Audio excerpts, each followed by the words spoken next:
This dude Nor ain't living in some fairy tale world or nothing. He's a real badass for his age. Everybody in town loves him. He's got this job doing manual labor, and even his boss is all like, damn, this guy's the best worker I've ever seen. So one day, Nor's chilling after getting paid, ready to head home, when he hears this lady screaming for help from this nearby cave. He straight up bolts over there, even though his boss warns him it could be dangerous, but he don't care. He ignores everyone's warnings and dives right into that cave. This chick all wrapped up in some freaky barbed wire, while a group of adventurers are going head to head with a massive demon bull. Since he was a kid, Nor's had to hold it down for his mom and run the household because his deadbeat dad ain't ever come back with the milk. But he takes it like a champ. He takes care of his sickly mom, makes her soup, all covered in soot, and tells her he's gonna hunt some rabbits to get her some protein for dinner. His mom cleans his face and apologizes for not being able to give him much in life. But Nor put on a brave face and told her he doesn't need anything anyways. Later that night, he cooks up rabbit stew for his mom, but when he goes to feed her, she's already passed away. Now Nor ain't got no family left in this messed up world.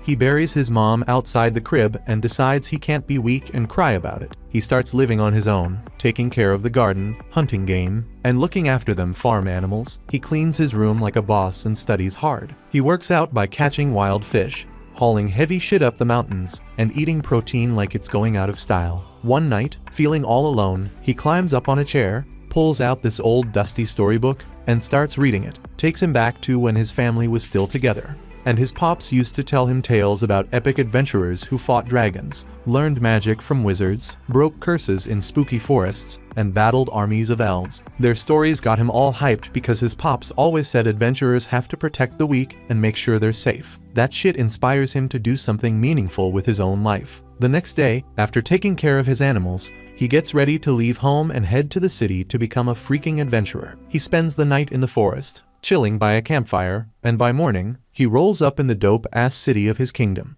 He walks through the massive gate and damn, he's blown away by the crazy amount of people hustling and bustling in the markets, selling their stuff, and folks buying swords and fruit all in one place. While he's strolling around, he spots this dude rocking a sword and decides to trail him. Turns out, the guy leads him straight to the Adventurers Guild. He walks into the joint, and instead of finding a hot girl at the front desk, there's this big, beefy dude. Bummer. He tells the guy he's here to be an adventurer, but the dude just brushes him off, saying this ain't no place for kids and he should think about his folks. Nor fires back saying his parents are dead, and that catches the dude's attention. He tells him to swing by the training school first. Nor's kind of confused, but this dude, let's call him Fatty, says if he wants to join a guild, he's got to pick a school, go through basic training, choose his class and skills, and only then, after he graduates, can he become an adventurer. Nor's stoked to get this info and heads to a school with one goal in mind: to become the strongest swordsman. He signs up and starts training with the sword, but even after weeks go by, while all the other students are unlocking their magic powers, Nor's still left without any magical abilities. He keeps at it though, and months go by. Then the instructor drops the bomb on him, saying he ain't got the talent and he's wasting his time. He tells Nor to try a different school because he ain't cut out to be a swordsman. But Nor ain't about to give up. He finds another school and decides to train as a warrior. He works his ass off under this big, fat, red-haired dude.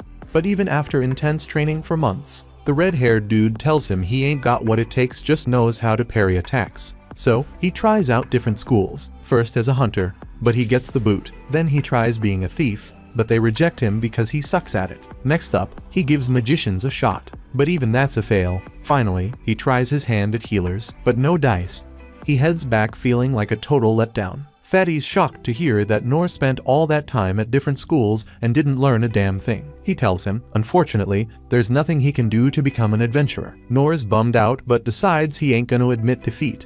He heads back to his crib in the woods and sets up his own training with his sword. He decides to master the one move he knows: parrying and deflecting attacks. He spends days and nights perfecting it. After a whole year of hardcore training, he gets strong enough to parry 10 attacks at once. He ain't done, though he keeps training, and 3 years later, he's parrying 100 swords at once, but still no new skills. He keeps grinding endlessly until his sword breaks. 14 years go by, and he realizes he's trained every single day. Now he can parry 1,000 swords at once without fail. But even with all that hard work, he ain't gaining any new skills. Still, he decides to give the Adventurers Guild another shot. This time he meets a young girl who checks out his skills and tells him to hit up the training school. Nor tells her that he has already been through them. The girl's surprised, telling him he ain't got the skills to be an adventurer. Nor gets bummed out once again when the fatty comes out and barely recognizes him. They kick back and have a chat over some brews. Nor spills about his years of training. Fatty drops some knowledge, saying there are ranks in adventuring from E to S. But even to reach E rank, you gotta have at least one skill, which Nor lacks. Nor feels down, but Fatty spills a secret. Not many know, but there's a rank below E called F.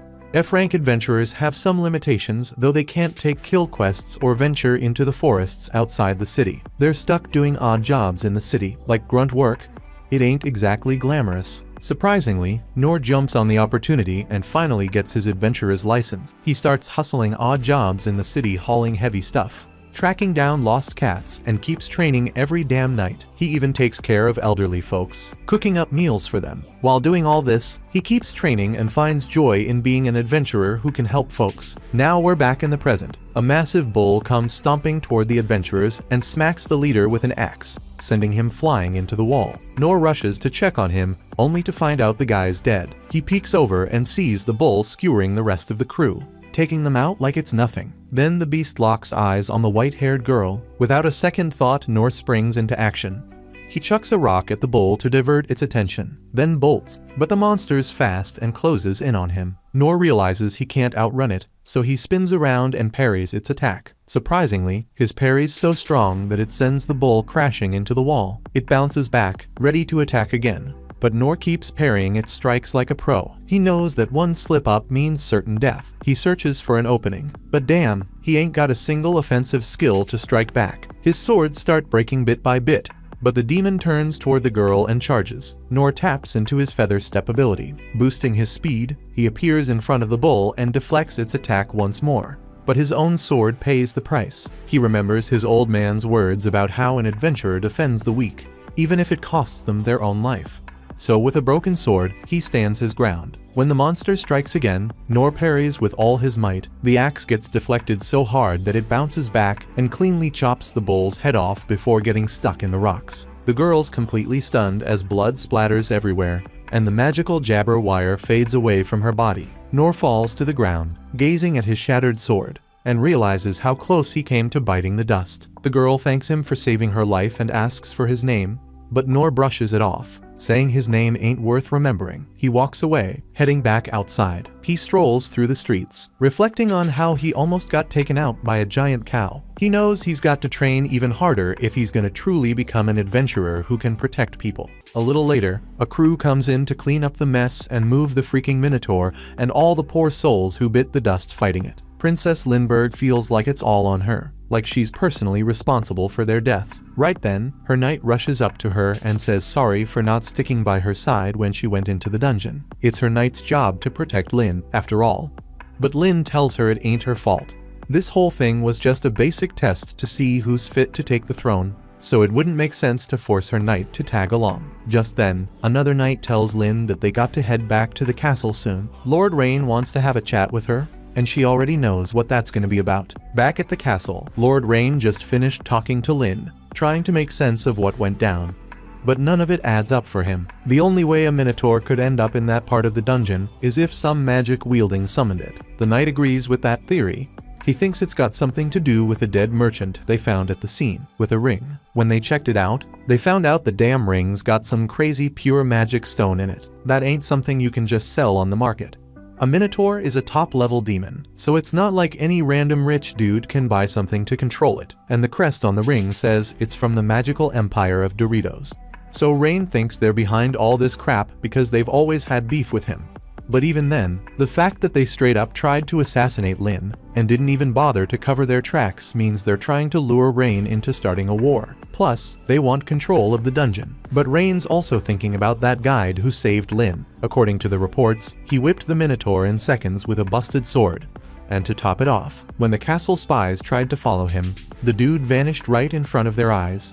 Rain can't believe what he's hearing. He's dead set on finding out who the hell this mysterious warrior is. Meanwhile, Nor just got back to the guild, and the guild master's surprised he's still kicking. He heard about a demon showing up in the dungeon, right where Noor was working, so he thought Noor might have bit the dust. Noor apologizes for scaring him and explains that he had some shady folks tailing him last night, so he had to shake them off and went home without reporting it. The guildmaster tells him he's lucky to be alive because a minotaur is a demon so strong that even a rank adventurer would get wiped out in an instant.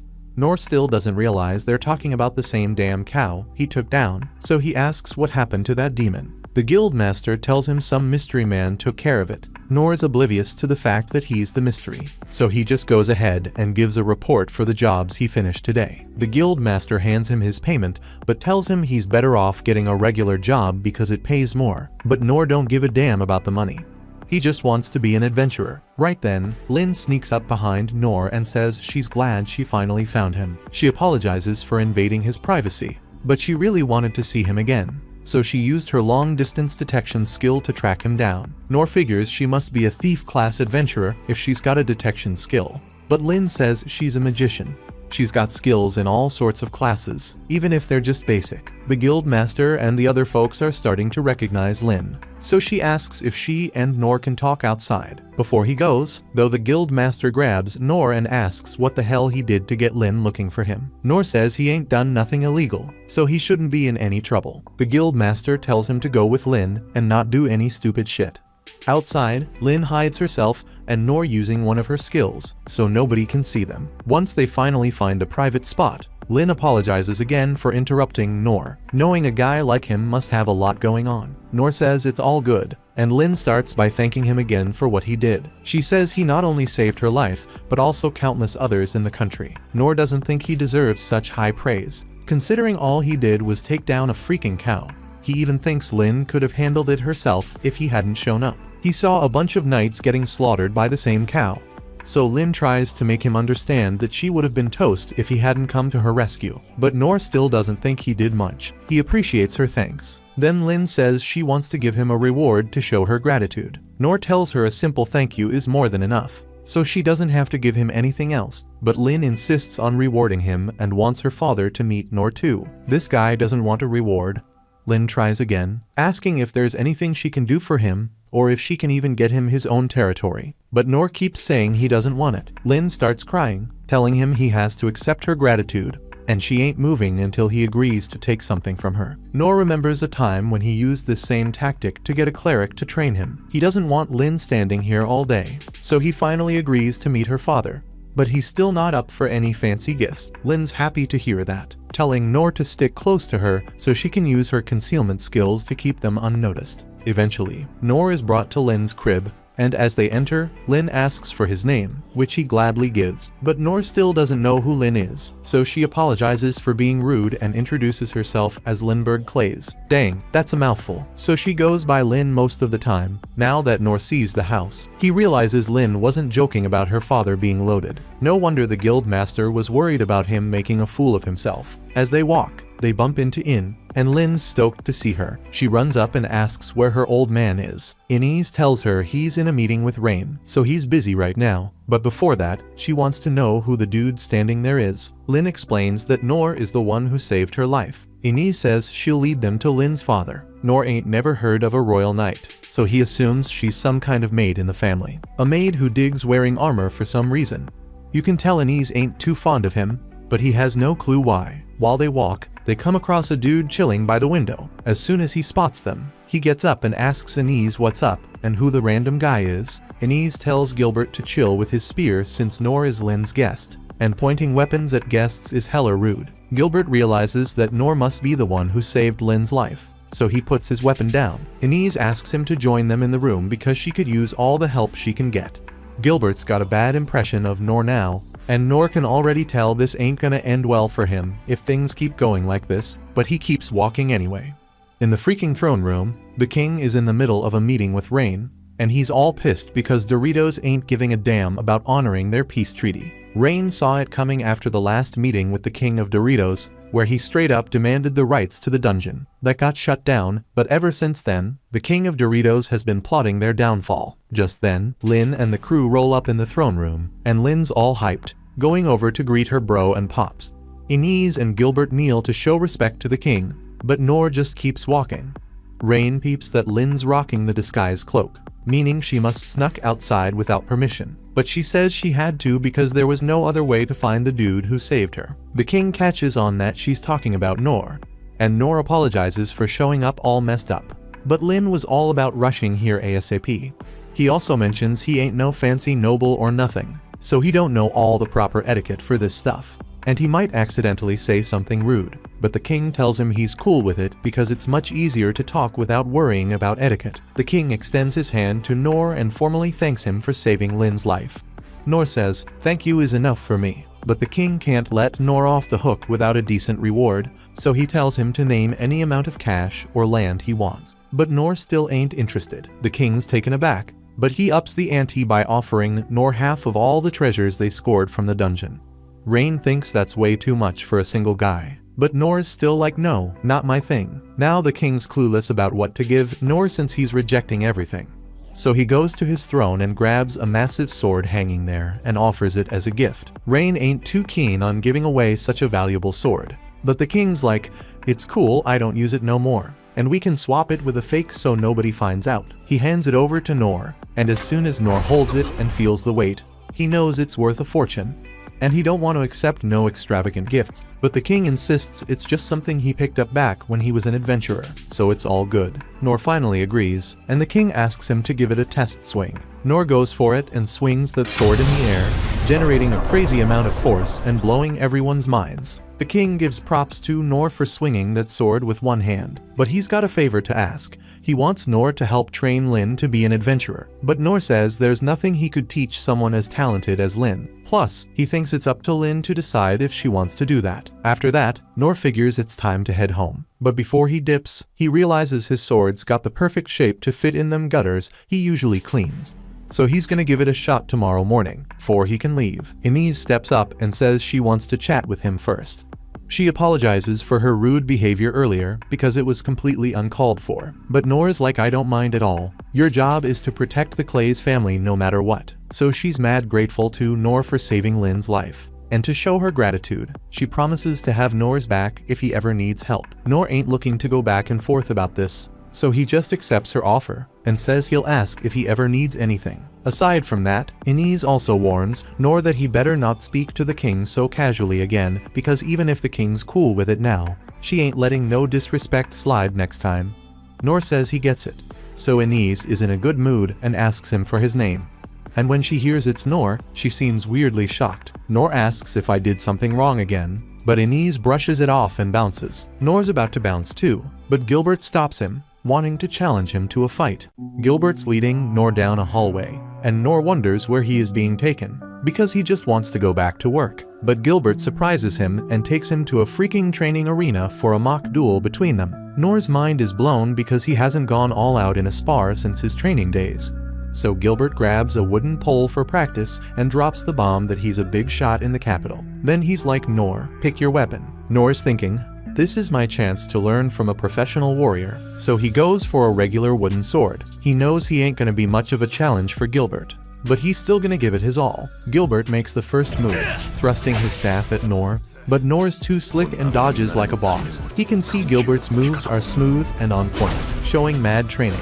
But for some reason, it looks slow to Noor. He figures Gilbert's holding back because Noor's weak. So Noor calls a timeout and tells Gilbert to stop babying him. Gilbert's like, "Alright, I'll get serious." This time he amps up the intensity, but it ain't fast enough to overwhelm Noor. Every time Gilbert misses an attack, Noor finds an opening in his defense. Meanwhile, Gilbert's getting frustrated because none of his strikes are landing on Noor. So he pulls a sneaky move, changing his trajectory at the last moment, making Noor jump, and then bam! He strikes him down when he lands. Noor dodges that too, like a freaking ninja. He tells Gilbert to step it up because he can handle the pace. That hurts Gilbert's ego because he was already giving it his all. Noor starts realizing he might be stronger than Gilbert, but then out of nowhere, the elite guard pulls off his special move on Noor. It's a close call, but Noor dodges that shiz and moves to the side.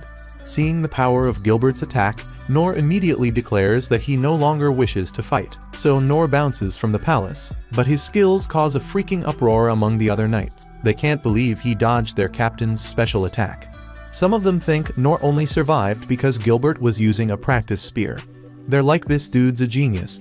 He could take down anyone if he wanted to. Hearing that mess takes Gilbert back to the past. He used to be a spear prodigy, going around the kingdom, wrecking powerful peeps left and right. Nobody could even come close to challenging him, and he got bored as hell. That's when he hit up the capital and joined the knights, hoping to battle monsters because they were tougher than humans. But even monsters couldn't stand up to his strength and skills, and he stayed bored as ever. Then one day, when he was just chilling, the master of the sword school showed up. Turns out, he was the one who trained Gilbert back in the early days. Gilbert straight up complains about how freaking boring it is to be so damn strong. He wishes there were more peeps as strong as his master, so he could have some fun throwing down with them. But the master just tells him that one day, someone even better than him will come out of his students. And Gilbert's like, I hope that happens while I'm still kicking, because that's the only way I'll shake off this boredom. Now Gilbert's mind is all over the place as he thinks about this dude who took down a minotaur with a single hit. He always knew Nor was an interesting person,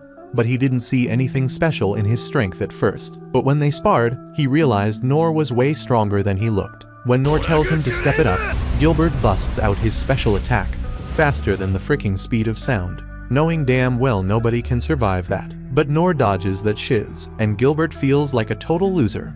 And to top it off, Nor ends the fight just like that. Gilbert thinks Nor did it to save him from embarrassment in front of his crew. And before leaving, Nor tells him he's looking forward to their next encounter. Now Gilbert thinks he finally found someone who can make his life a bit more exciting. On the flip side, Nor has no clue how highly Gilbert rates him. Nor used his body strengthening and fancy footwork skills to dodge Gilbert's ultimate attack at the last freaking second. If he was even a moment late, he'd be 6 feet under. He thinks Gilbert purposely adjusted the speed of his attack to give him just enough room to dodge. And he's grateful to Gilbert for showing him that he still needs a crap ton more training. The next day, Nor starts cleaning drains with the kick-ass sword he got from the king, and he's blown away by how freaking awesome the sword is. Later, he's chilling in the forest because his construction job got put on hold thanks to that minotaur incident. He's wondering how the heck he's gonna pass the time until the job opens up again, and he wants to put that huge sword to good use. He's thinking it could make a sick-ass or a badass pizza shovel, maybe even a grill plate, but he ain't got the resources to start those businesses. He tries out his fire magic and realizes it's too weak to start a decent BBQ. Then he hears footsteps sneaking up behind him, and he turns around to find Lynn standing there, specifically looking for him. Nor's like, "How can I help you?" And Lynn straight up asks to be his apprentice so she can learn from him while serving him. She's eager to do whatever he wants, but Nor shuts her down, saying he can't teach her squat because he's self-sufficient in everything. Lynn tries offering him money for his training, but Nor's like, "No, I want nothing." She keeps insisting that she'll be useful to him, but Nor can't get his point across to her clearly. To prove she's worthy of learning from him, Lynn decides to flex her magic powers. She conjures up icicle lances and shoots them at herself, then burns them off with a badass fire spell. Next, she chops down a massive tree with a tiny dagger using some other skill, and then blasts a tree behind Nor with a magic sword move. She's all confident that Nor will finally accept her as his apprentice after this sick display, but he still shuts her down. Now he realizes Lynn's putting him on a pedestal and wonders how the hell he can make her see that he's got nothing on her. He decides to show off his skill and creates a puny fireball to prove he's a frigging loser. And Lynn's straight up shocked by it. She starts walking home. Thinking about this story the teachers used to tell about a talentless boy. Back then, Lynn just thought it was a cautionary tale because she never believed a 12-year-old kid could survive the brutal training of all 6 magic schools for a full term. Even the seasoned warriors found it tough to stick around. One day, the strongest magician who runs the magic school showed her his puny fire skill and then amped it up to show off his mastery. The magician said it takes decades of practice to make the tiny flame skill bigger. So when Nor showed Lynn his tiny fire today, she was speechless because it was way bigger than the strongest magician in the world. He told her that's all he can manage, and his skills in other areas are at the same level. Only Lynn knows that the size of that small fire says a lot about Nor's abilities, and she figures he's a master in other branches too. Now she's feeling ashamed because she was all proud of the high-level skills that she just learned. She realizes that despite being exponentially stronger than her, Nor never brags about his power. He does even the most basic tasks to help others. She thinks Nor's mind and character are just as strong as his body, and nothing can shake him. As the princess, she knows she'll have to lead the kingdom with her brother one day, and that means she needs to be strong. She wants to learn from Nor how to become strong, so she reaches out to him once again. Just as he's leaving a restaurant after dinner, Lin tells him she totally gets how immature and vain she was, and now she wants to learn from him even more. She believes his strength will be the foundation of peace and prosperity for their kingdom. So she accepts him as her master, but Nor's deeply troubled by it all and just wants to go home. We see Rain thinking about why his dad would hand over his sword to Nor. We found out that back when the king was an adventurer, he hit up the dungeon of Lost with the 6 sovereigns. After years of exploring, they found the Black Blade, the sickest relic ever. It's made from stuff tougher than mithril or orichalcum, and nothing can scratch it. That's why they called it the Unbreakable Blade. But they were all wondering why it looked so beat up if it was indestructible. Rain thinks his dad was crazy to just give it away, but he knows there's some dark force threatening their country. So his dad must be betting on Nor. We see Nor with Lin, and he's wondering if it's cool for her to be out in the streets. But she says she's an adventurer too. He tells her he's got to hit up the guild, and she's hyped to tag along, calling him her sensei. He realizes she's gonna keep following him, but he thinks she'll eventually see he ain't all that. They roll up to the guild, and the master asks Nor, "What's up?" Nor says it's complicated. They ask for a job, and since Lin's a B rank, they can go on a goblin hunting job together. Nor freaks out, all pumped thinking he can finally get a job outside the city. He feels kind of bad about using Lin's rank, but she's totally cool with it. The master tells them to hit up the forest of beasts and bring back goblin ears as proof. They head to the forest, and Nor asks Lin about goblins. She says they usually munch on fruit and small animals, but they multiply fast, and when food runs out, they raid human spots.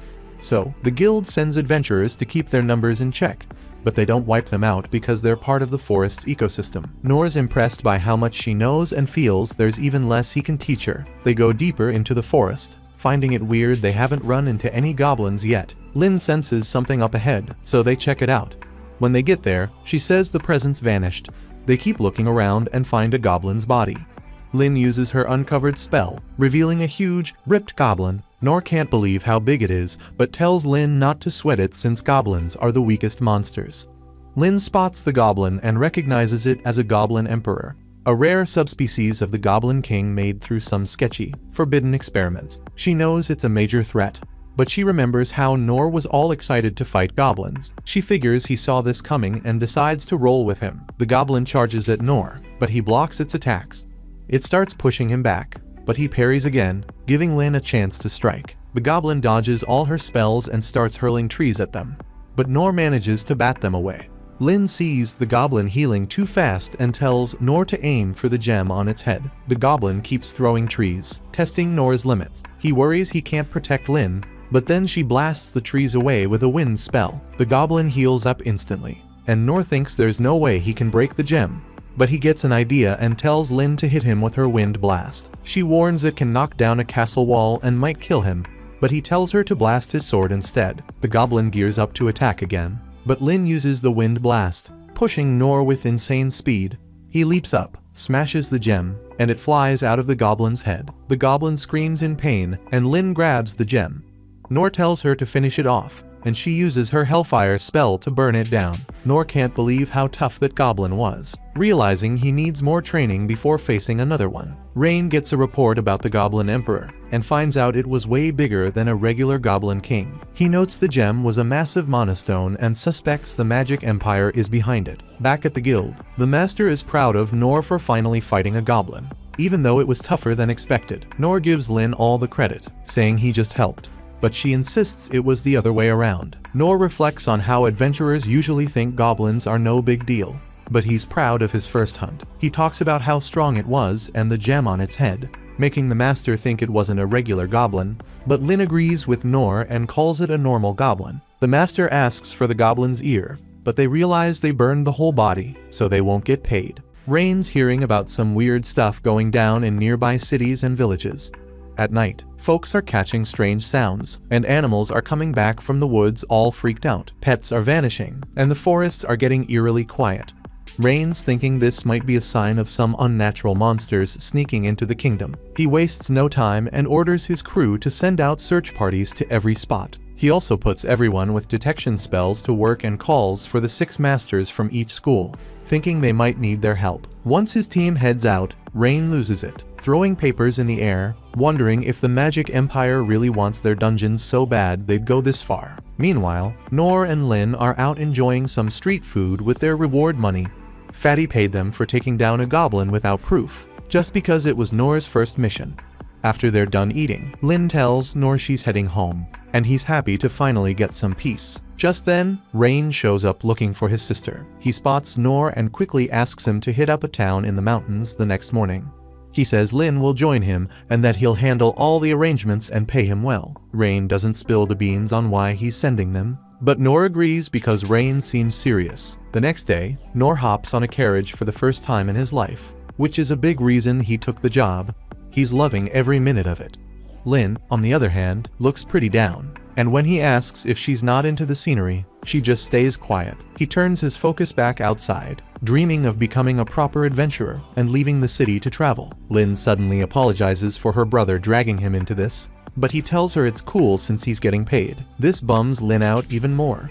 That morning, Rain explained that their mission was to hit up the town of Tauros on the other side of the mountain. If nothing goes down after a while, they should head to the neighboring country, the Holy Kingdom of Mithra. He told Noor that if nothing happens, he can just treat it like a paid vacation. Now, Lin hopes nothing really happens. Her bodyguard, Inez, tells her not to stress because she's got her back. The real deal is, Rain gave Inez a top-secret mission before he left. He said their kingdom is about to face some serious danger, and if things go south, Inez should take Lin and bounce to the country of Mithra. Inez was shook and asked if Lin knew about this, but Rain told her he hadn't said a word because Lin would definitely flip out. He was really worried about Lin's safety and told Inez she was the only one he could trust with something this heavy. Right now, the crew is taking a break, and Inez apologizes to Noor for dragging him into this mess. She promises to keep him safe, but he just laughs it off, saying he's good at running away if things get wild. Inez insists there won't be any need for that because she's got her shield. Noor says that he can't see anything, so Inez decides to show off her skills. She conjures up a holy shield with her special power and tells Noor that if anything goes down, he should get behind it. He's impressed and remembers how Lin said Inez is on the same level as that spear guy, Gilbert, who he fought before. Noor's heard Gilbert is strong enough to take down a dragon, and if Inez is just as tough, he thinks they're way out of his league since he struggled with just a goblin. He thanks Inez, saying she's got talent, but that takes her back to her childhood. She grew up in an orphanage, and one day, her powers just kicked in out of nowhere. Her friend was curious and tried to touch it, but got her finger cut instead. The caretakers freaked out and called the principal. Soon, a magician master, a redhead warrior, and a priest showed up. They asked Inez to show what she could do, and the magician said it was a gift from heaven, something super rare. He told young Inez that her power could be a blade that cuts through anything or a shield that blocks any attack, depending on how she used it. Inez was overwhelmed by all this, but the redhead warrior told her he'd train her to use it right. He took her in as a student, and while Inez was learning, she started keeping her distance from everyone at the orphanage, scared of hurting them. That was until she met Noor and learned his name. She'd heard that name, Noor, a lot from the redhead warrior, her master and adoptive dad. One day, while they were hunting monsters in the forest, another warrior told the redhead that a huge pack of monsters was heading their way. The redhead, lost in thought, mumbled something about wishing. Noor was there for moments like this. Inez got curious about the person her dad respected so much. But more than that, she felt jealous. Ever since she met Noor, that jealousy has only grown, and she's trying to shake it off so she can protect Lin without any distractions. Just then, Noor spots something moving through the wheat fields, leaving a weird trail behind. Lin hears him and immediately tells the carriage to stop. She uses her magic to reveal whatever's hiding out there, and it turns out to be a massive frog-bat hybrid monster. At the same time, a swarm of monsters attacks the capital, and Rain orders the warriors, swordsmen, and hunters to take out as many as they can, while the thieves help civilians get to safety. The king remembers what Emperor Derry said, warning them they'd regret not accepting his terms. He's convinced Derry is behind this attack, and Rain agrees. He thinks this could just be the beginning and that they need to brace themselves for even worse. The king asks about the 6 masters, and Rain says they're already out there dealing with powerful monsters. The redhead warrior and his crew are up against 3 goblin emperors in the forest, while the sword master is hunting down lizard monsters in the city. The hunters, magicians, healers, and thieves are all doing their part, but the king worries they might have spread their forces too thin. Meanwhile, as soon as Lin breaks the concealment spell on a black dragon, It goes after a girl standing in front of it. Lin and Inez recognize it as the Black Death Dragon, which is seriously dangerous. But without hesitation, Noor charges at it to protect the girl. He deflects the dragon's strikes with his black blade. Inez notices that the girl appeared out of nowhere just as Lin broke the spell, and Lin realizes this can only mean one thing. The girl is definitely a demon with the power to control monsters. Her brother had told her about demons before, beings who look human but have powers and a nature closer to monsters. He explained that demons are a wicked race that once destroyed an entire kingdom, and because of that, humans hunted them down. Their descendants are still around, and Rain was sure they hold deep grudges against humans. Back in the present, Inez is convinced that girl is definitely a demon who brought that dragon into the city. When Lin used her spell, it probably caught the girl off guard, and when her control over the dragon slipped for just a second, it turned on her. Inez thinks they shouldn't be saving someone like that, but Noor just jumped in to help without a second thought. As she watches him still going toe-to-toe with the dragon, she wonders what's going through his head. Lin says they've got to help Noor, but Inez stops her, saying it's already too late for him. Noor's thinking the dragon's slow and weaker than the goblin he fought, and if he can just stall it, Lin will back him up. Then, the dragon blasts its poison breath at him, and Noor decides to block it instead of dodging, since the girl would get hit if he did. But that's the worst move he could have made, because the attack explodes, releasing a deadly poison into the air. Noor immediately starts coughing up black blood,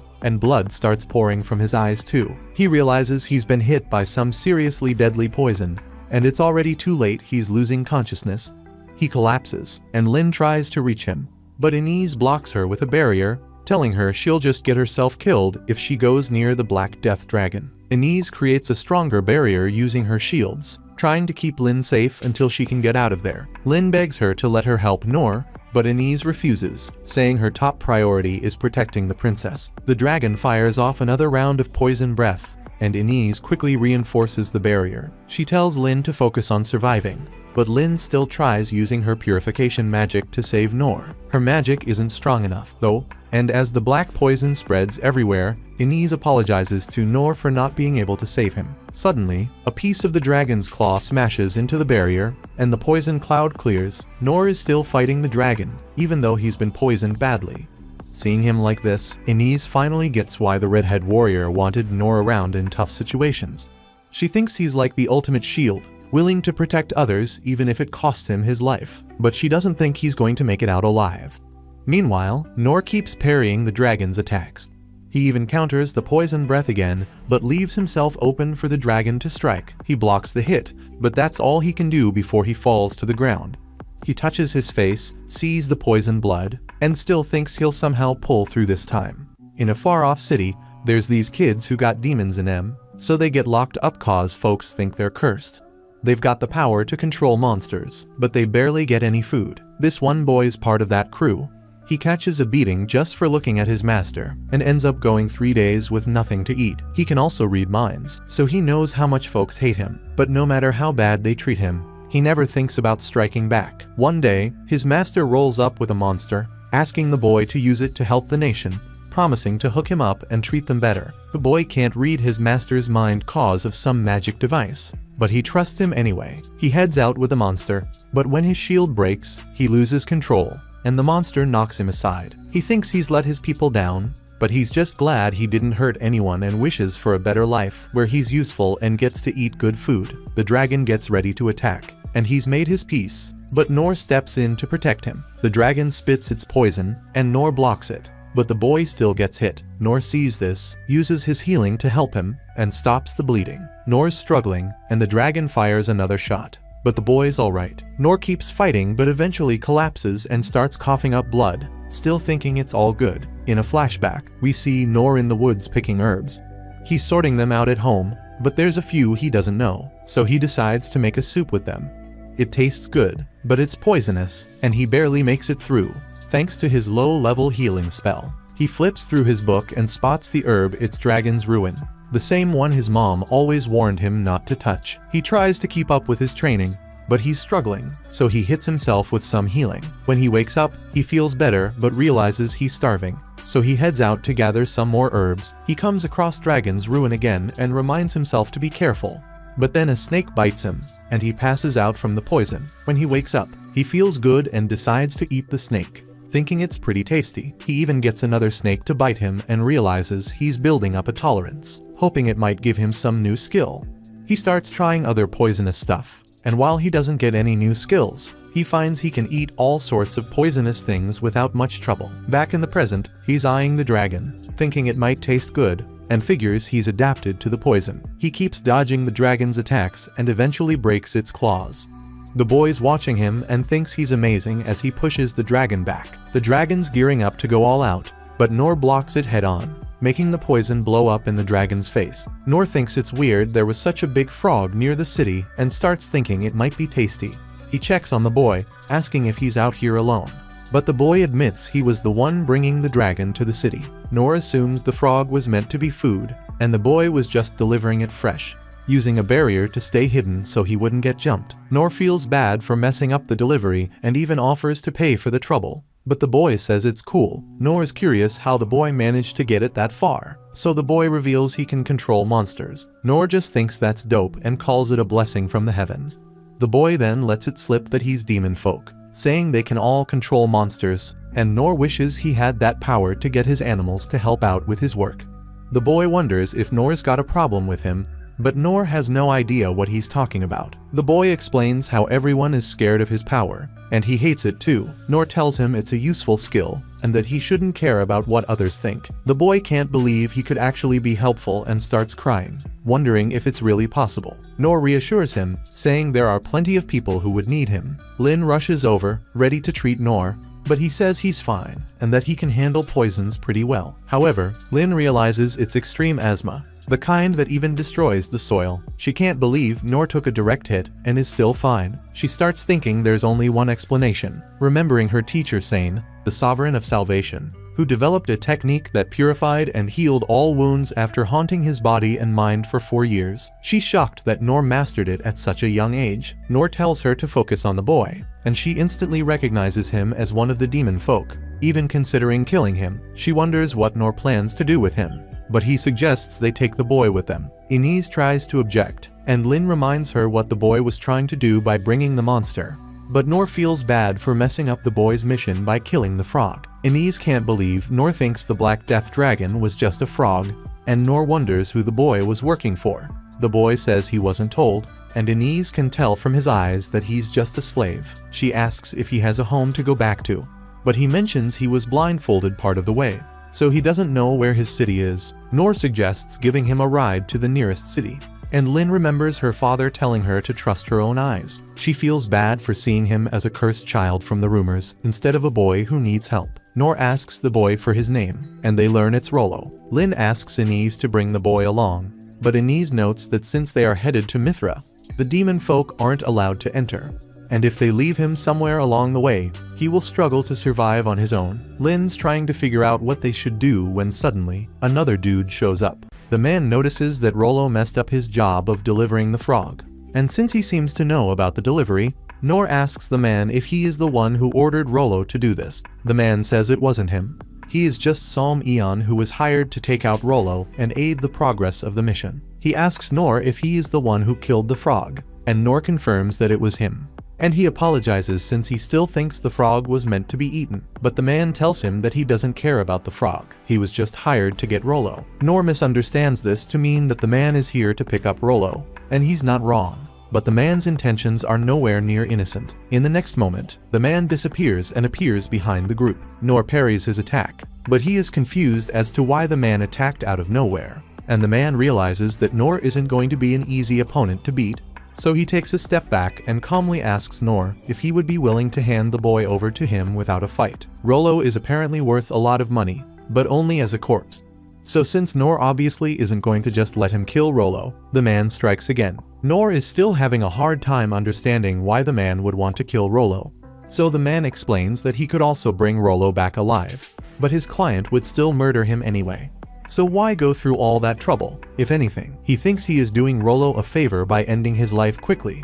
But Nor still doesn't get what's going on. The man gives up on trying to explain things and tries to jump over Nor's head to strike Rollo.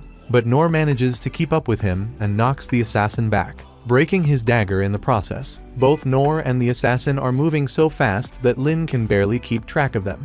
So Inez tries to keep her close by to protect her in case they get caught in the crossfire. The assassin is starting to get really annoyed with how tough Nor is, so he pulls out some more daggers and attempts to strike at him multiple times. But Nor manages to defend against each and every one of those strikes and pushes him back against. He now sees Nor as a genuine obstacle to the success of his mission, so he is going to start seriously trying to kill him.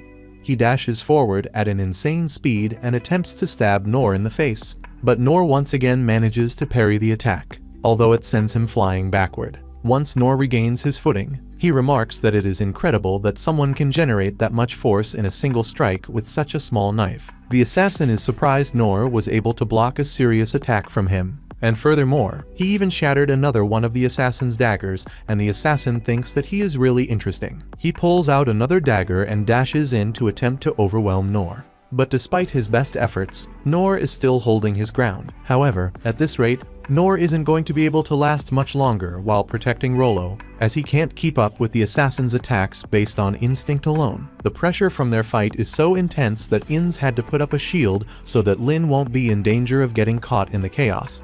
It took a while, but she finally recognizes the assassin. His fashion sense matches up with the former S-rank adventurer, the deadman Zato.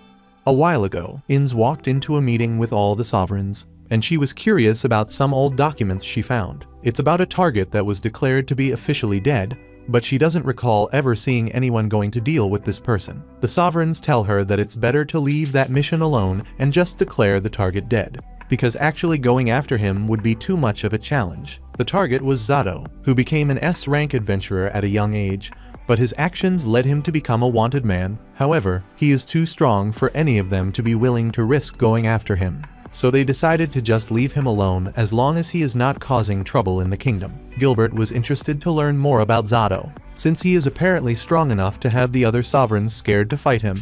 So the wizard begins to explain the story of Zato. As a child, Zato had already mastered the art of dwarven alchemy, and by the age of 13, he had already killed his first dragon. After that, his abilities became known far across the lands, so much so that he became the apex of all heroes. However, while it sounds like Zato was the perfect hero, he never had an Uncle Ben, so he began using his powers irresponsibly.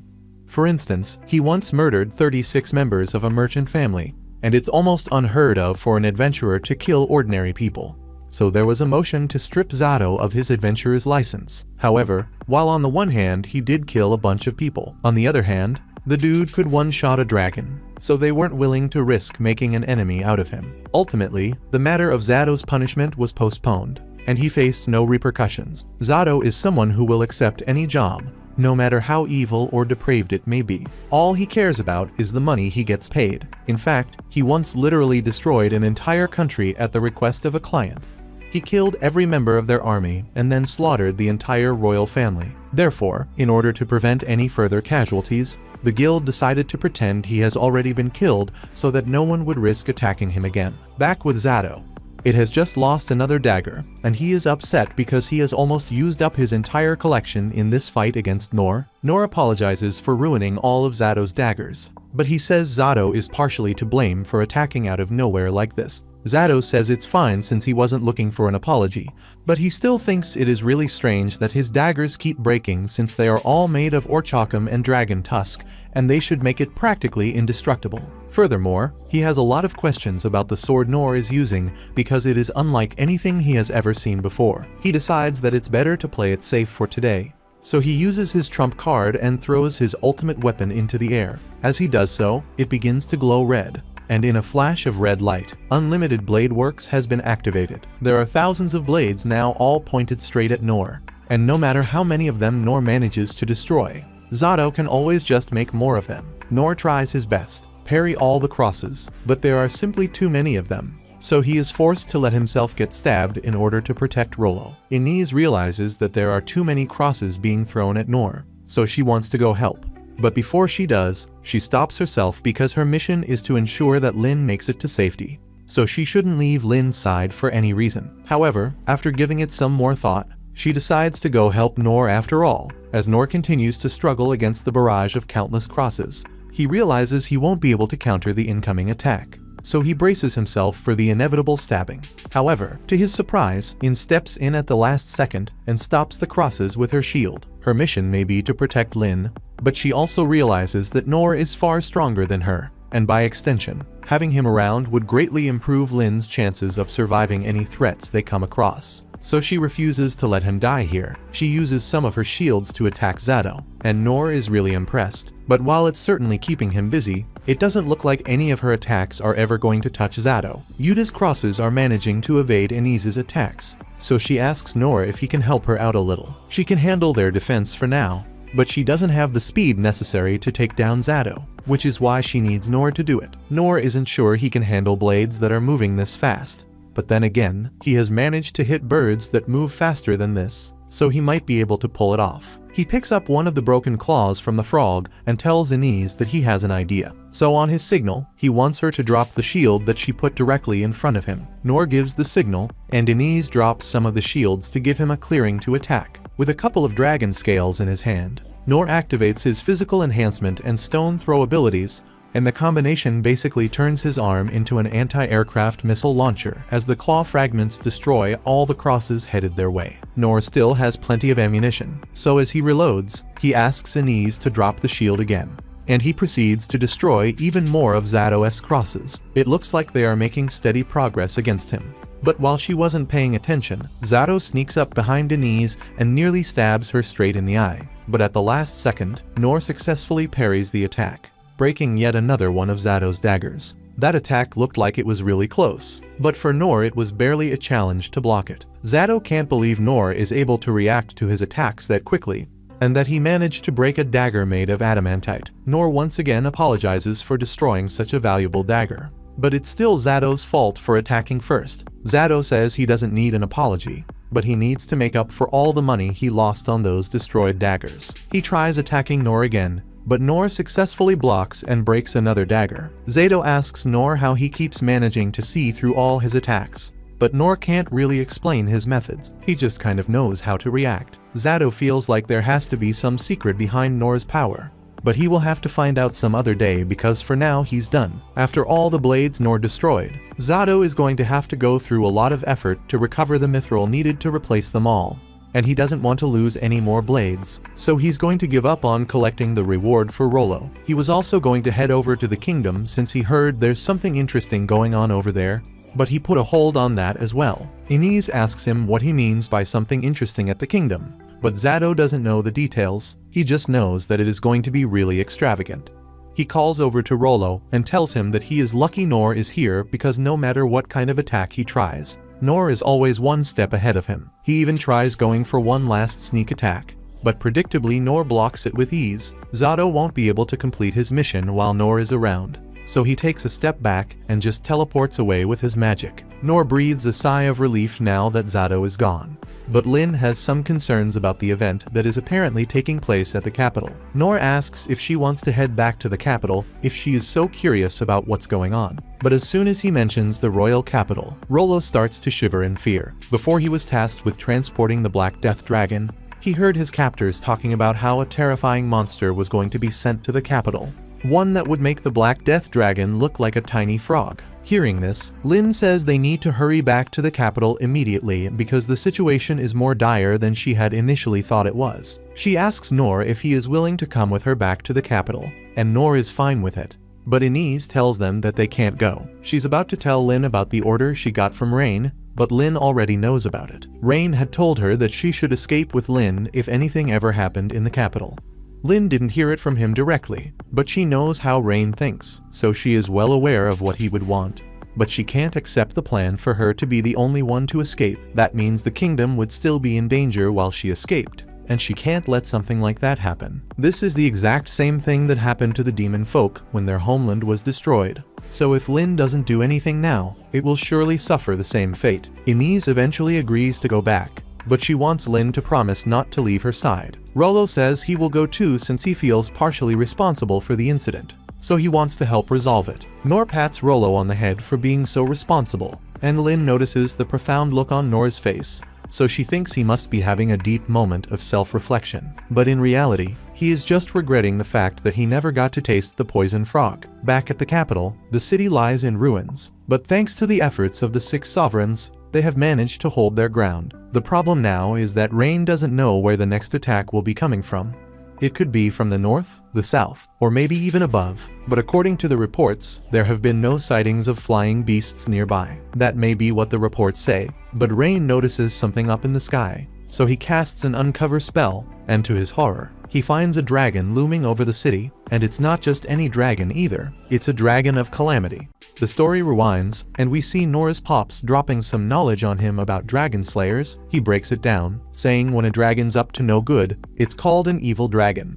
And if you're bold enough to take one out, you're dubbed a dragon slayer. Pops goes on to explain how every piece of a dragon from its claws and fangs to its bones and everything else is pure gold. They use that stuff to craft weapons and whip up some powerful medicine. That's how the land gets rich. And Nor pipes up, saying he wants to be a dragon slayer too, but Pops keeps it real, telling him it's not going to be a walk in the park. Some of these dragons have been around for like 1,000 years, and when they move, the ground shakes. One swipe of their tail can flatten mountains. Pops even throws in a story about how this continent almost got wrecked by a dragon's rage long ago. He warns Nor that someone as small as him would get swallowed whole. But Nor is still dreaming about becoming a dragon slayer one day. Fast forward to the present, and Nor's in a carriage, feeling something off in the distance, but no one else is catching it. Nor points it out, and Lin spots it. It's the dragon of calamity. Next thing you know, the folks in the capital are frozen with fear as the dragon soars above them. And Rain's thinking the Empire has no clue about the beast they've let loose. Dao Ken says, it's only been 150 years since it went to sleep. It should still be out cold, but Rain catches on that Mitra's woken it up. He's shook that they'd unleash this kind of disaster just over some beef, and the dragon lets out a roar. Rain orders Dao Ken to get everyone at the evac spot out of the city ASAP, and he's not playing. He tells him to drag out anyone who tries to stay or hold onto their stuff. The people start moving out, and Mayan spots that the 6 sovereigns are scattered, and all the escape routes are jammed up. She's thinking this is a lost cause. Meanwhile, the 6 sovereigns are out here battling monsters all over the city and beyond, with no time to worry about the dragon. The king's up in his castle, eyeing the dragon, and Gilbert's urging him to bounce to safety. But the king's not budging. His duty is to protect his people. He tells Gilbert to lead the evacuees. Later, Inez is peeping the dragon through some binoculars, thinking the whole area's about to get wrecked now that the dragon's here. She says the evacuation should be happening right now, and Lin's sure her dad's gonna stay behind if that's the case. She knows deep down that even her dad doesn't stand a chance against that beast, and she's hoping he's smart enough to bail. Nor, on the other hand, is checking out the dragon, all curious and hyped to finally see one up close. Rollo's side-eyeing him, thinking it's weird since Nor just faced off with the black dragon of death. Then Nor remembers that Lin's dad and brother are still in town. She confirms it, saying it's too late to save them. But Nor isn't giving up. He tells her he can still rescue them if he hustles. Lin's caught off guard, and Nor explains that they can make it if they use the same trick they did against the goblin. Lin clicks, realizing he's talking about her wind blast, but she knows the impact's gonna be wild. Nor's confident, saying his sword can handle whatever, and he feels like the city's done a lot for him, so he wants to return the favor. He figures he might just pull it off if it's just about getting her family out. And this sparks some hope in Lin. She can't believe she was about to give up without even trying. Even though Wind Blast isn't a spell meant for people, she knows Nor doesn't play by the world's usual rules. She decides not to hesitate and agrees to roll with his plan. Meanwhile, back in the capital, the king's replaying a conversation with Emperor Derry. Derry had flexed, saying he could wipe out the king's tiny nation no sweat. But the king still refused to hand over the Dungeon of the Lost. Derry accused him of wasting the power he's got, claiming his nation's wisdom could turn it into something that could dominate the world. But the king clapped back, saying Derry's wisdom should have warned him not to mess with powers beyond his grasp. Derry fired back, calling the king a coward who didn't deserve the throne. Now, the king realizes Derry's been obsessed with getting his hands on the Dungeon of the Lost, willing to go to any lengths to do it. The king heads to the top of the castle, thinking about his daughter and hoping she's safe. He's shocked that he's worrying about her instead of his country in a moment like this, and admits that Derry might have been right about him. Maybe he really doesn't deserve to wear the crown, and he says a sword probably suits him better. He apologizes to all his people for dragging them along on his messed up mission. He knows he can't undo his mistakes, but he's dead set on at least taking out one of the dragon's eyes. Outside the capital, Inez sets up a cylinder using her shields and asks Nor to step up in front of it. Nor does, thinking this feels different from last time. Then Lin stacks 7 spells on the barrier to amp up her spell's power. And suddenly, Nor isn't so sure about getting hit by this. Lin doesn't catch on, and she tells him to brace himself because the impact's gonna be way stronger than before. She fires off her Wind Blast spell, and when it's over, Nor's nowhere to be found. Rollo's doubting if Nor could survive something like that. Meanwhile, the dragon rolls up on the king, getting ready to unleash its breath. The prince realizes it's the same move that wiped out the whole continent, and the king knows he won't even be able to take out one of the dragon's eyes. He makes his peace with death, grabs a dagger, and hopes to show the dragon just how tough humans can be. The 7 sovereigns spot that the king's holding the blasting sword, pouring all his mana into it for one last strike. They realize he's even using his life force, but before the king can attack, Nor shows up and parries the dragon's face, throwing off its aim. Everyone's stunned, and the dragon crashes to the ground. It looks down, seeing its scales covered in dirt, and then spots Nor. The dragon's in shock that a mere human would dare to step up to it. It growls, explaining that the world runs on the simple rule of the strong taking down the weak. It's surprised that Nor would challenge that order, and it roars, saying it won't let this slide. The dragon swings its tail at Nor, but Nor blocks it again, knocking the dragon down once more. Nor's thinking he was a goner just now, remembering how after Lin blasted him with her spell, he blacked out for a second. His sword then slammed into something, snapping him back to reality. He used a physical boost to run and let the wind blast carry him, and he couldn't stop. Even when he hit the city wall, he had to jump the wall, and he managed it, thanks to the boost from Lin's spell. His jump took him way further than he expected, and he was about to crash into the dragon, so he parried its breath attack just to save himself. Back in the present, he's relieved he made it and starts healing himself, thinking he's definitely gonna ask Lin not to pull that stunt again. He realizes the dragon's breath was surprisingly easy to shake off. At first, he was tripping over the dragon's size, but after getting hit with Lin's magic, he can't even feel scared anymore. The dragon gets back up, and Nor's thinking that as he is now, he might actually be able to throw down with this beast. Meanwhile, Lin and the crew roll into town, and Inez tells Lin they've got to grab the king and bounce while Nor keeps the dragon occupied. Rollo suddenly warns them to watch out for some rubble heading their way. Inez barely manages to shield them, but they get knocked off their horses. Inez keeps her barrier up, telling Lin to stay behind her, and then Lin spots 3 goblin emperors up ahead. She notices they're smaller than the one she and Nor face together, but she knows they're still tough.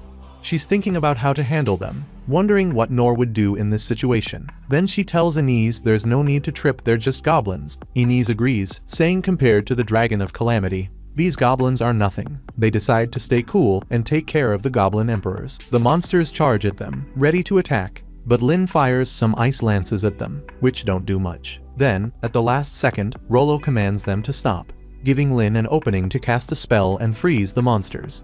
Inez then shapes her shield into a divine sword and takes out the monsters in one clean sweep. Lin's impressed, thinking Inez really lives up to the title of the divine sword. And she's also surprised that Rollo managed to stop those monsters with just one command. She can't believe the demon folk have this kind of power, and she decides to give it her all, inspired by the young boy finding his courage. Meanwhile, Nor keeps deflecting the dragon's attacks, and the dragon's getting frustrated. We see that Nor's parries are actually messing up the dragon's claws and scales, which shocks the dragon since they're supposed to be unbreakable. Nor's just as surprised that his sword isn't even getting scratched, no matter how hard he goes at it. He's thinking, what is this thing? But then he decides it doesn't really matter, as long as he can win with it. The dragon starts to see Nor as a legit threat and takes to the sky. It charges up its breath to blast Nor, but Nor deflects it again, leaving everyone including the dragon stunned. The dragon roars in frustration, and Rollo explains that it's mad because it's recognized Nor as its rival, but Nor hasn't done the same. The king chimes in, saying dragons are proud creatures, and the Dragon of Calamity had full confidence in its power.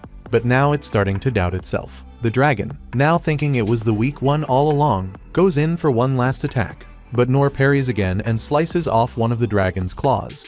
The dragon then bows down to Nor, calming its rage. Seeing this, Rollo says that this is a sign of submission, and Nor is wondering what's happening. He spots the dragon's claw lying next to him, and remembers his dad saying dragon parts are valuable, they can be used for making weapons, medicine, and bringing wealth to the land. He also recalls that those who take down an evil dragon are called dragon slayers, but seeing the defeated look in the dragon's eyes, he lowers his weapon. Nor sits down and says, "I'm not cut out to be a hero." Rollo notices the dragon doesn't want to fight anymore, and Lin and the others approach Nor.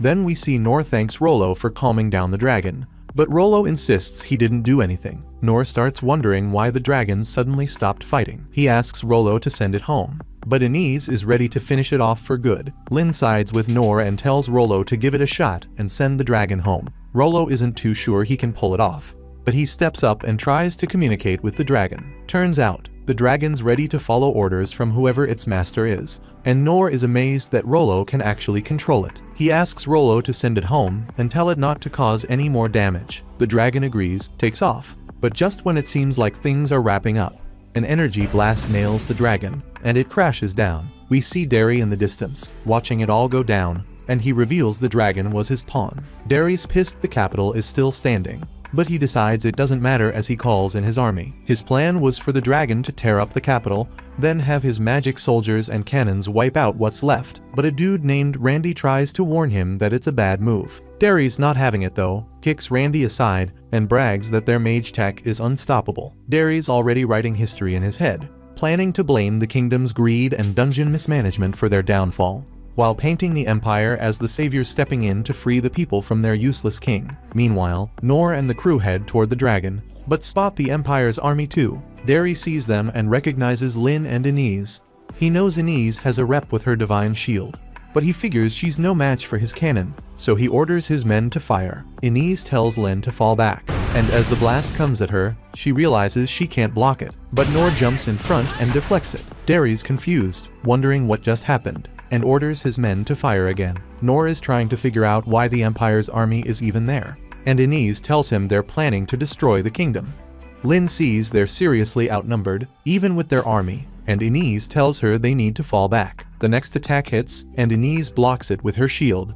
Derry's told to get to safety, so he orders them to wrap it up quickly. Nor realizes they're in deep trouble, so he decides to create a distraction to give the others a chance to escape. He knows he's not the best fighter, but he's confident in his ability to make a run for it. He remembers how he used to gather honey and always ended up getting chased by bees. If he could outrun bees, he figures he can outrun this army if he goes all out. Lin decides to trust him, telling him she's got his back. He thinks she's about to boost him, but instead, she hits him with a wind blast that sends him flying toward the army. He parries the attacks coming at him and realizes he can't stop now, so he charges straight through, deflecting everything in his path. Swords and shields go flying into the sky. Derry is stunned, watching as the swords come back down, stabbing his men, while the shields crush them. Nor then sends the siege towers crashing down. He keeps the chaos going, and Derry is in complete shock. Nor suddenly flies past him, and Derry's trying to figure out who this guy is. He starts thinking Nor's there to kill him, but then he remembers his gear is made from orichalcum. But Nor isn't even interested in Derry, he just blows past him and takes out the magic cannons, which crash down next to Derry. Derry can't believe he's losing, especially with all his tech and troops. Nor shows up in front of him, and Derry recognizes the black blade, wondering how Nor can even wield it. He thinks Nor is keeping him alive to mess with his head, and in total panic, Derry wets himself and takes off running. We see the whole fight go down from Nor's side, and after blocking the soldiers' weapons, he felt mad relieved to finally catch a break. Then out of nowhere, he spots the king behind him. At first glance, Nor figured the dude was some regular old guy in shiny armor. He couldn't wrap his head around why a dude that old would even be out here on the battlefield. Even the king's horse was decked out in flashy gear, but to Nor, there was nothing special about him. That's when he noticed the weapons he'd just blocked falling back to the ground. Snapping out of his thoughts, he rushed to block the weapons again before the soldiers could grab him up. He knew he had to stay sharp and keep blocking, and then he saw these siege towers. Without knowing what they were, he decided to handle them too. After dealing with the weapons, Nor glanced back at the king, still wondering who this old man really was. But he couldn't afford to rest too long. He knew those soldiers would be on their weapons if he slipped. So, he blocked them again, then took a breather by the king. Meanwhile, the king was looking at Nor like he'd seen him somewhere before. Nor was thinking, does this old dude know me? He started walking toward the king, convinced they'd never crossed paths. But the king was shook. The king pulled out his sword, ready to fight, but Nor didn't even bother blocking it. He wasn't sweating, the old man, like that. He slid past him and went on to block some magic cannons too. Those things dropped right next to the king, and Nor just kept blocking whatever he could spot. Nor figured the old man was bound to hurt himself staying out there on the battlefield, so he went back to him again. That's when the king asked him, "Why haven't you killed me yet?" It clicked for Nor. The king thought he was here to take him out. Nor couldn't really blame him either. He was out here with a sword in his hand, so he decided to let the king know it wasn't like that. He put down his weapon and tried to tell the king not to worry, but he was too winded to get the words out.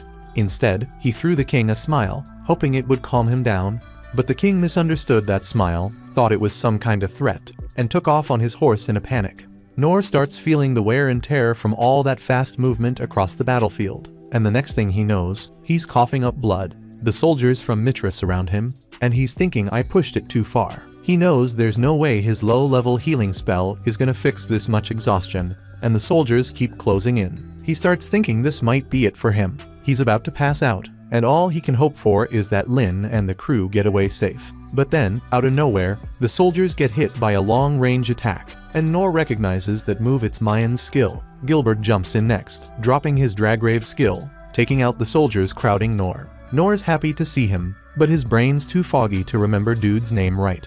Gilbert, shocked by the destruction Nor left behind, is joined by Sig. Sig apologizes for being late, but Nor knows who he is, even if Sig doesn't recognize him. Nor thanks him for holding things down so far, and Sig reassures him they'll finish the job. Gilbert and Sig then hit the battlefield, cutting down any soldiers in their way. Nor watches, thinking this is the kind of swordsman power he's always wanted. Sane, seeing Sig's wild fighting, can't believe he's going off like this after being told to chill out. Oken feels like keeping things calm is impossible with so many enemies around, but Sane explains they can't get any info out of dead bodies. Sane says it's easier to get people to talk when they're alive, and you can always keep cutting off limbs during torture to get what you need. Oken is shocked, but Sane laughs it off, saying he's just playing. Then, Sane mentions Oken's mages should be pulling up soon, so it's time to gear up. A squad of mages shows up, and Oken casts Earthbind to trap the soldiers to the ground.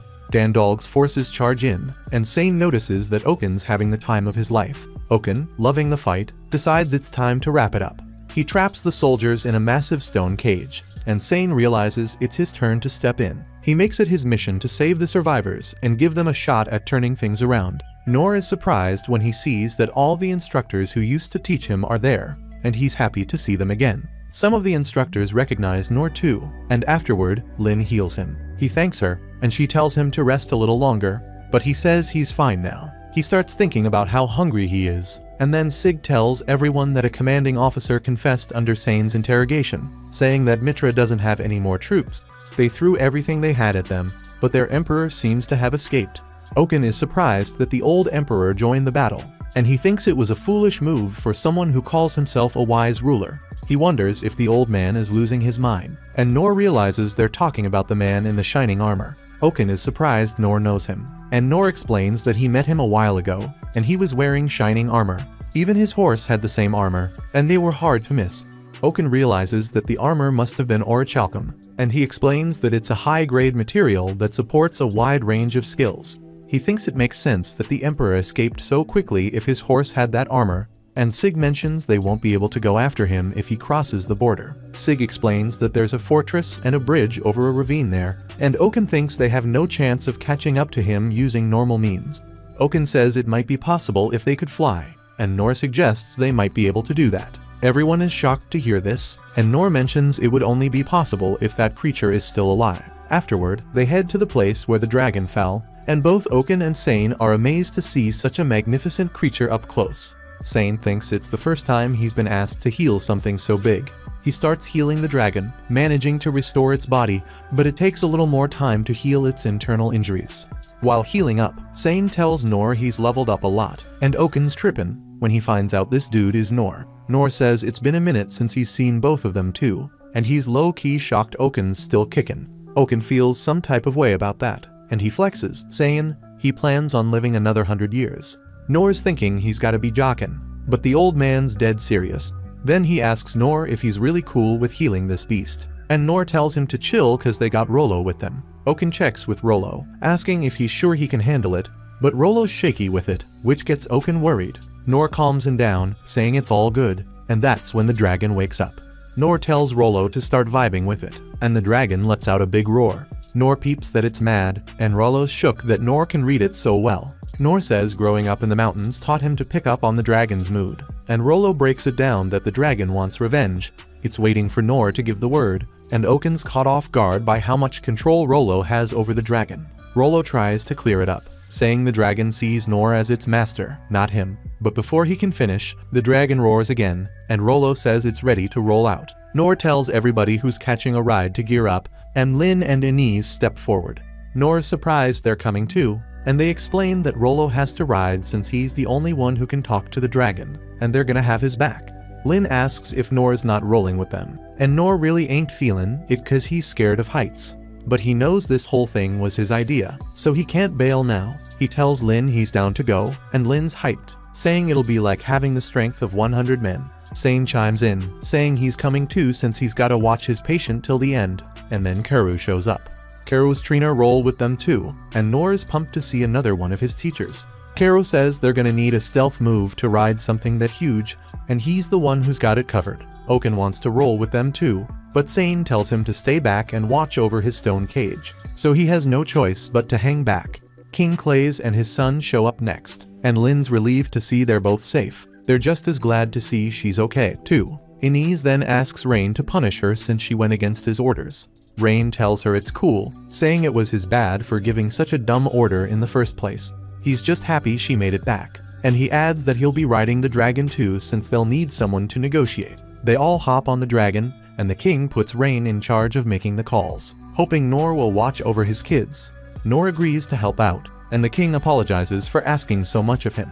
Rollo then tells the dragon to take off, and it soars into the sky. Meanwhile, Dandalg and Sig spot the dragon flying, and Dandalg asks Sig if he's cool with not saying anything to Nor after finally finding him after all this time. Sig says he's fine with it, adding that Nor never really needed them to play any part in his life. He thinks the idea of taking Nor in and raising him was ridiculous, and Dandalg agrees. As Nor is a hero straight out of Legends, Sig then recalls seeing the army's weapons flying from afar and admits he's ashamed of his own laziness.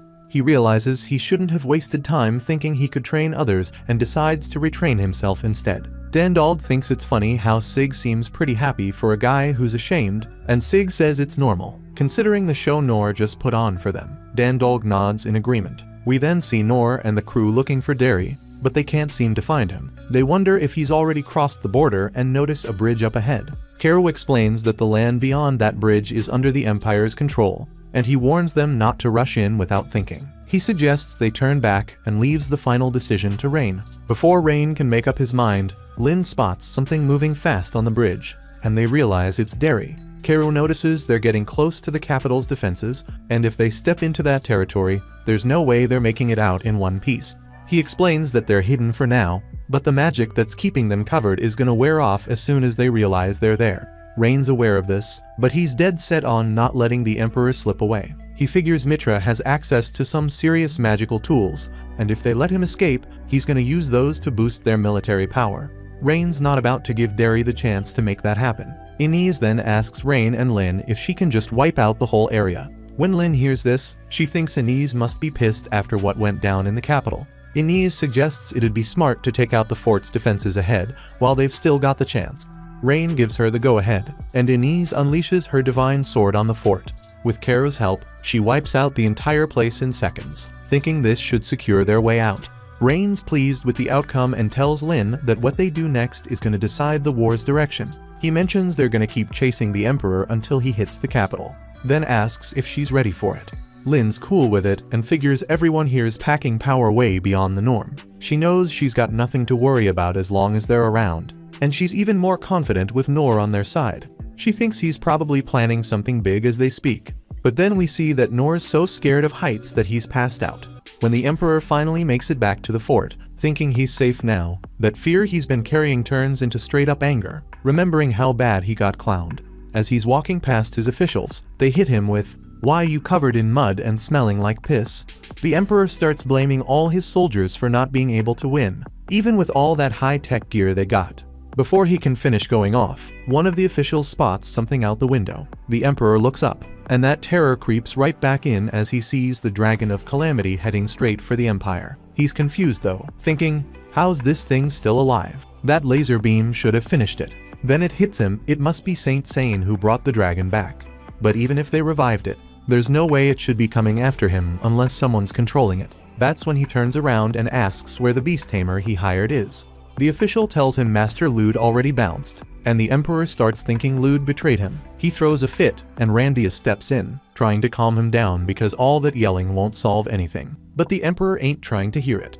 He flips out on Randius, telling him to stop being useless and do something to save the empire. Randius agrees, but the look on his face says he's done with the emperor's nonsense. While all this is happening, the emperor orders the rest of them to get Kronos ready. He wants to use it to blast the dragon out of the sky. The officials try to talk him out of it, saying Kronos is still in the testing phase, and if they fire it now, it might wipe out a big part of the city too. The emperor doesn't care though. He kicks one of them across the room and argues that they don't have many options left either way. The dragon's gonna wreck the city if they don't do something. So he says not to stress about collateral damage, and if they have to, they can use the mana targeting system to hit it right. The officials do what they're told, and the whole city goes dark as Kronos locks onto the dragon's mana signature. The emperor's feeling himself, thinking this dragon's done for, cause this laser is the most powerful weapon his empire ever built. The laser fires off, heading straight for the dragon. But then, out of nowhere, something on the dragon's head deflects the laser, knocking it off course.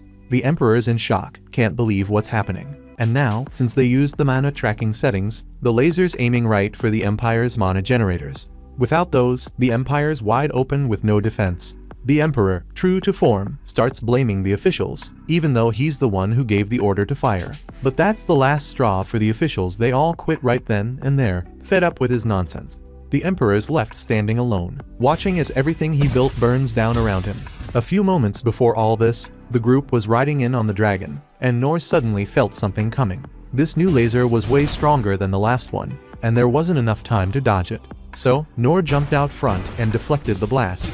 He pulled it off, but since he can't fly, he ended up crashing right into the emperor's castle. At that same moment, the emperor is surrounded by Randius and a few knights who are over-dealing with him. The emperor asks what Randius thinks he's doing, and Randius calmly tells him he's gonna save the empire by taking the emperor out. The emperor starts yelling for help, but nobody's left who will listen to him. Looks like it's the end for him. But right before Randius can cut him down, Nor crashes through the ceiling. Nor's surprised he got so lucky, landing smack in the middle of the emperor's throne room. Randius, sword raised, asks Nor straight up, "You trying to protect this clown?" Nor ain't worried about protecting the emperor, but he also knows it ain't right for these knights to straight up murder him. One of the knights tries to pop the emperor with a gunshot, but Nor deflects the shot and gently lays the emperor's head down so he doesn't get hurt. Randius and his crew realize Nor's got serious skills, so they rush him all at once, but Nor handles them like it's nothing, deflecting every attack with ease. Randius starts talking about how the emperor's ruined the empire, and the only way to make things right is for him to die. One of the knights even throws a bomb, trying to finish the emperor off. Nor sees it coming and gently kicks the emperor out of the way, making sure his body lands against the wall without injury. As the emperor is checking on the neighbors, Nor asks why the knights are trying to kill him. One of the knights points out that Nor has done more damage to the emperor than they have so far. But Randius keeps pushing the point, saying the emperor has to die. He throws more bombs, but Nor stays ahead of it, grabbing the emperor's leg and gently placing him on the floor. Nor suggests they throw the emperor in prison and let him die naturally since he's already old. But Randius shuts that down, saying they can't afford to wait. The enemy has already invaded, and they're coming with the Dragon of Calamity. He thinks killing the emperor now will send a message that the fight is over. Suddenly, a voice interrupts, saying that killing the emperor isn't necessary. He can't suffer for his crimes if he's already dead. It's Rain, who's just arrived with the rest of the crew. He thanks Nor for stepping in but says he's gonna take it from here. Rain asks Lin to heal Nor, figuring he might be hurt from that crash earlier. Nor and Lin dip out of the throne room to let Rain handle the situation. Rain turns to the knights and tells them straight up they don't need to worry, he's got no beef with them, and nobody's coming after them. But as for the emperor, his luck's run out. The emperor begs Rain to spare him, and Rain surprises everybody by agreeing, but he's got some heavy conditions. After all the chaos the Emperor caused, people getting crushed under rubble, burned alive, or ripped apart by beasts, Rain says he'll forgive him, but only if the Emperor is willing to go through the same pain he made others suffer. Rain also says he's ready to kick off peace talks between nations to discuss reparations and bring this war to an end. Rain throws it out there, asking if anyone's got an issue with the plan. Not a single person speaks up for the Emperor, so it's settled the Emperor's gotta feel all the pain he put on others. The Emperor's confused, thinking there's no way he can survive that kind of torture. But Rain calmly explains that no matter how many times his bones get shattered or his guts get sliced open, Saint Sane will be there to heal him right back up so they can continue the process. And even if he passes out from the pain, Kuro's got ways to snap him right back into consciousness. Hearing this, the Emperor is even more terrified than before, straight up pissing himself out of fear. Rain makes it clear, though, that he doesn't take pleasure in torturing people. He just needs the Emperor to fully grasp the pain he put all those innocent people through over a petty grudge. Rain even says this punishment is him going easy on the Emperor. Meanwhile, outside, Nor's feeling much better after getting healed by Lin. But as he looks out over the Empire, he feels guilty about all the damage he caused when he deflected that laser. Lin tells him not to trip, reminding him he only did what he had to do to keep them from getting hit by the laser. Plus, nobody died from the damage. Those lasers only hit the Empire's mana generators, and those spots were packed with mana, so nobody was nearby when they got blown up. That said, Lin points out the destruction is still gonna hit people's lives hard in the long run. Right then, Rain, Kuro, and Sane roll up, saying they've worked everything out. From now on, the Empire and the Kingdom are shifting gears toward post-war rebuilding. Nor's surprised the war's already wrapped up when it felt like it barely even started. So he asks what ended up happening to the Emperor. Rain breaks it down, letting everyone know the Emperor stepped down. His grandkid's probably gonna be the new ruler, but since the kid's only 10, a guardian's gonna hold things down until he's old enough to take charge. It's been decided the Knights will be in control for now. Right after Rain finishes explaining, the Knights show up, and the first thing Randius does is apologize to Nor for going after him earlier. Randius says he's willing to do whatever it takes to make up for it, but Nor brushes it off, telling him it's all good, no need to sweat it. Randius feels relieved Nor is not holding a grudge. As a goodwill gesture, he tells Nor that if he ever needs help, Randius and the Knights will be there, no questions asked. Nor waves it off, saying there's no need for that, and if anything, he should be the one apologizing for all the damage to the city. Randius reassures him, saying the damage wasn't Nor's fault, it was the old Emperor's doing, and luckily, no one was killed or injured from the blasts. They just need to rebuild. He also points out that what the Empire did to the kingdom was way worse in comparison. But Nor, being who he is, still offers to help with the cleanup, even if it's just moving rubble around. The dragon, though, is getting impatient, so everyone hops on its back and heads back to the kingdom. Nor, of course, still hates flying, but they don't have much of a choice.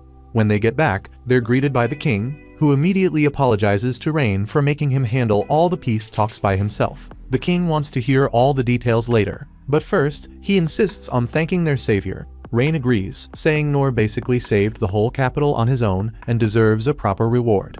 Nor, being humble as ever, cuts them off and says he doesn't need anything. But the king isn't having it. He knows Nor isn't about material things, but after saving the entire country, there's no way he's letting Nor leave without some kind of reward.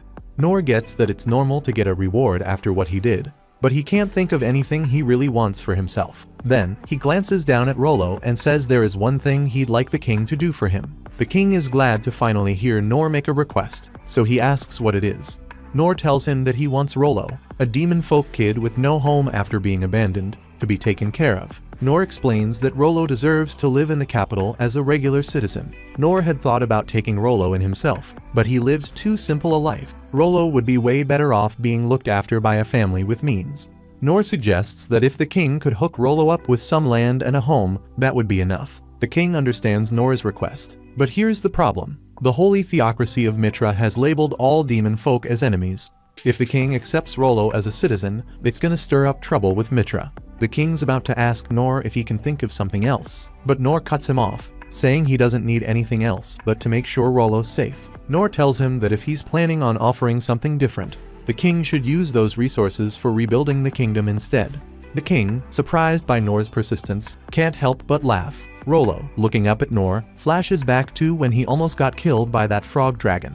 Back then, he hoped for a better life, one where he wouldn't have to suffer anymore, maybe even have a shot at eating good food. He never thought that dream would come true. Later, Rollo wakes up in a warm bed. He soon finds himself sitting at a dinner table with Anise, who tells him that he's gonna stay with her for now. Rollo doesn't know what to say, so Anise nudges him, telling him to hurry up and eat before the food gets cold. He's shocked he never imagined all of this was for him. For the first time in his life, he's about to eat something that isn't rotten. As he takes his first bite, tears start to roll down his face, and he smiles, saying the food is delicious while he cries. While the rebuilding and rescue efforts are still going on, Noor takes a walk through the neighborhood he used to clean. He's shocked by how much damage has been done. He wonders if the folks who live here made it out okay. As he heads toward the guild, he feels some relief seeing the building is still standing. Just as he's about to take another step, he spots the guild sign right at his feet. This is the first time he's actually gotten a good look at it. He never noticed the drawing of an adventurer on it before. He thinks back to how he couldn't sign up as an adventurer, since after 3 months of training at each school, he could only pick up the basics. And never in a million years did he think he'd be seeing his old instructors again after 15 years. When Noor first went to the swordsman training school, he met Sig and asked to train as a swordsman. Sig asked if Noor had permission to be there, so Noor, all excited, pulls out the permission slip from the guild. Noor was younger than the other students, but since he had permission, Sig didn't see any problem training him, as long as Noor was sure he could handle the tough training ahead. On the first day, Sig had the students swinging their swords late into the night until they were completely worn out. As Sig passed Noor, he thought the kid wouldn't last more than 3 days, seeing how tired he looked after just one. But Sig was wrong. 10 days later, Noor was still pushing through, not slowing down at all. When the time came for their first real training exercise, Sig set up a huge wrecking ball and told the students to give it their best shot at blocking it. The first guy jumps out of the way, giving up as soon as the wrecking ball swings his way. Sig calls for the next person, and Noor steps up. When the wrecking ball comes at him, he doesn't flinch. He blocks it with all he's got. He pulls it off, but in the process, breaks his shoulder and drops his sword. Sig reminds Noor that a swordsman should never lose their sword, even if they're injured. But to his surprise, Noor fights through the pain, picks up his sword with his other arm, and gets ready to block the wrecking ball again. And this was the moment Sig first realized Noor had a lot of potential. A little later, Noor runs into Sig in the hallway and asks, "When am I going to start learning a sword skill?" Sig tells him that what skills Noor might pick up are out of his control, but Noor at least wants to see what a sword skill even looks like. He keeps pushing, so Sig agrees to show him. They go outside, and with a wave of Sig's hand, a bunch of leaves fly into the air. In a flash, Sig cuts them all with his sword skill. Noor is blown away by what he just saw, even though Sig was moving so fast he could barely keep track. Sig figured as much, since even he has trouble following his own moves when using the skill. But to Sig's surprise, Noor actually caught most of the movements. That made the sword master think Noor might one day surpass him. Unfortunately, as the days turned into months, Noor kept training. By now, he had mastered parrying, but that was about it. He hadn't picked up any other skills. Sig was starting to think just knowing how to parry wouldn't be enough for Noor to make it as an adventurer. At the end of the 3-month training period, Sig told Noor to stop training. He felt it was pointless to keep going, even though he knew Noor had tons of potential. He just assumed swordsmanship wasn't for him. So for Noor's own good, he told him to pick a different path. Noor listened and went to train under the Shield Sovereign Dandalg. But from the way things were going here, Noor looked totally out of place. Dandalg asked him if he was sure about this, because the training was going to be rough, but Noor was dead set on becoming an adventurer. No matter how hard it was, so he stuck with it. Seeing how determined Noor was, Dandalg decided to give him a chance. But he couldn't help worrying Noor might get himself hurt somehow. However, Noor proved him wrong. He kept up with the other students like it was no big deal. They were getting boulders thrown at them, and they had to block them with their bare bodies. And Noor was doing better than anyone expected. Then, out of nowhere, a huge section of the cliffside collapsed, falling right towards Noor. This was way beyond what Dandalg had planned for the training, so he jumped in and crushed the rock to save Noor. But as Dandalg stepped in to crush the rock, he realized Noor wasn't scared. The kid was fully ready to block that boulder with his body, even if it meant he'd die trying. Dandalg was blown away by the guts Noor showed right then and there, and he started to believe he could train Noor to become an unstoppable shield. Unfortunately, after 3 months of training, the only real skill Noor picked up was body strengthening. Dandalg knew how hard Noor had been grinding, but he couldn't keep letting him train when he wasn't seeing any real results. So after that, Noor went to the Bow Sovereign's school and asked her to train him. She wasn't too excited about it. It seemed like a hassle, but since it's her job to teach, she gave him a shot. She handed Nor a stone and told him to throw it at a stick hanging way off in the distance under a tree. She didn't think he'd hit it and was already planning to come up with an excuse for why he couldn't train there. But to her surprise, Nor nailed it on the first try. She couldn't believe what just happened, so she told him to do it again. And once again, Nor hit the stick without breaking a sweat. She wasn't thrilled by this. She could already tell Nor was going to be a tough student to deal with, but a promise is a promise. So she let Nor train with the rest of the students. But all he was doing was throwing stones at a shield. After a while, Nor asked why she had him just throwing stones when he came to learn how to shoot a bow. Eventually, Mayan gave in and handed him a practice bow. Nor was pumped to finally have it, but when he went to use it, his grip was so strong he crushed the bow in one squeeze. This was exactly the kind of headache Mayan didn't want to deal with. Every bow she gave Nor ended up breaking just as fast, so she figured if he can break my personal bow, thinking there's no way he could. But of course, Nor managed to break that one too. Frustrated, she told him to just stick to throwing stones for now. So Nor went back to chucking his stones, and Mayan asked where he learned to throw with such accuracy. Nor replied, "No one taught me, I just figured it out." This is just how Nor hunts birds back home. There's this colorful bird in the mountains that loves snatching up rabbits, so he usually hunts those. Mayan realizes he's talking about a thunder flash bird, one of the hardest birds for even experienced hunters with top-tier gear to hit. The fact that Nor can take it down with just stones, she's starting to question if he even needs to be training here at all. By the end of the 3-month training period, Mayan tells Nor there's nothing more for him to learn. Nor pushes back, saying he still hasn't learned any bow skills, but Mayan reminds him that he can't even hold a bow without crushing it. Besides, she thinks his stone throwing skills are more than enough to outclass most archers out there. After that, Nor headed to the thief's sovereign Karui to ask for training. By now, Karui had already heard about Nor from the other sovereigns, so he was cool with it and gave Nor his first task right away. The mission was simple: sneak through a dark hallway without making a sound. For someone who just got here, Nor was doing a lot better than Karui expected, dodging obstacles like it was nothing. Still, he wasn't good enough to sneak up on Karui undetected. For the next exercise, Karui set up a hallway filled with traps and told Nor and the other students they had to make it through to reach the treasure chest he had with him. Nor figured it'd be easy, so while the others were busy trying to disarm every trap, he just sprinted down the hallway. He set off all the traps, but with the skills he'd already learned, he handled everything they threw at him like a pro. Karui was blown away by how Nor dodged all the traps, but the point of the exercise was to learn how to avoid triggering them in the first place. And Nor's method wasn't exactly stealthy. When the training period ended, Karui told Nor that he's got the awareness to make a great spy, though he admitted Nor's stamina and drive were way beyond what's normal. He even offered Nor a job with the capital's intelligence agency if he ever gave up on being an adventurer. After his time with Karui, Nor went to see Orphan to learn magic. Orphan thought it was pretty wild that Nor wanted to train in magic at such a young age, especially since the age requirement is usually 15. Nor shows Orphan the permit he got from the guild and explains that he's already trained at all the other schools, but none of them worked out for him. Orphan's cool with giving it a shot, but even after 2 months of trying, Nor still couldn't use any magic.